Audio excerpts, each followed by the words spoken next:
pagtanggal ng air vent, lagyan muna ng tape kabilaan para di magasgasan yung dashboard. Tapos dito siya susungkitin.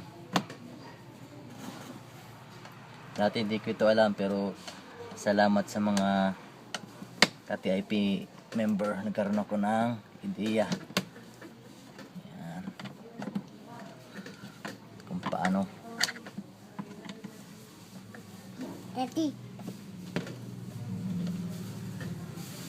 Ay, hindi ko nalagyan ng tape sa tagiliran. Pero di bali, okay lang.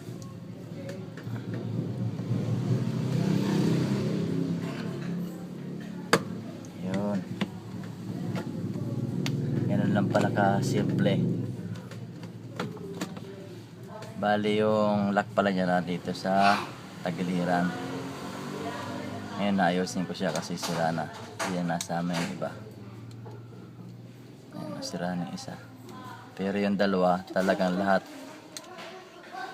nahati na sa gitna. Yung pinaka bracket niya, ito. Ito ang napuputol. Ito ang papalitan natin.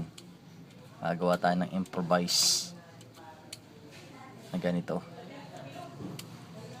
Para doon sa mga nagtitipid at ayaw nang bumili ng bagong air vent.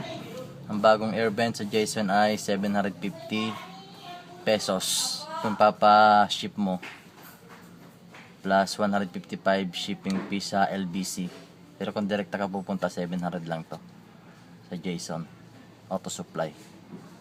Thank you.